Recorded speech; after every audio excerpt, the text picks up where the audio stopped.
ये जो प्रोडक्ट है ना, मतलब इससे वाहियात प्रोडक्ट मैंने जिंदगी में ना देखा है ना मैं देखना चाहता हूँ. मेरे को भगवान उठा ले, इतना गंदा प्रोडक्ट है ये. Have you ever thought how a startup founder comes up with a great startup idea and how they differentiate from good ideas and the bad ones? Is there any framework which you can use to separate good ideas and the bad ideas? Before knowing the framework, you should know the 3 mistakes that you might do while thinking of a startup idea. First, don't wait for a perfect startup idea. If you are waiting for a perfect startup idea where there's no competition, then you might be wrong. Competition is sometimes good. It helps you measure the demand of product or service in the market, and if you have any advantage or insight, then you can easily outpace your competitor. For example, Google was not the first search engine, it was the 20th search engine. Also, Facebook was not the first social network company. There were other social network companies like MySpace and Friendster before Facebook. Second biggest mistake is starting with a solution and then finding problem. For example, AI is a solution and then you're finding different problems to solve it with AI. Now, if you're putting AI in refrigerator, AI in oven, AI in chimney, does anybody need that? Have you ever thought that it is such a big problem to solve it with AI? Or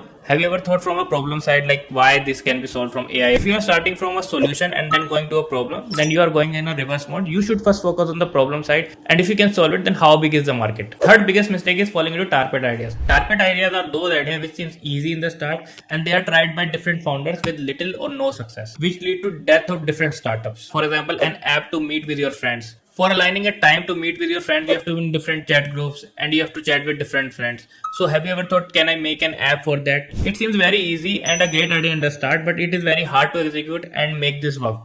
In the next video, I'm going to talk about the YC Combinator framework to how to think of a startup idea. So don't forget to follow me.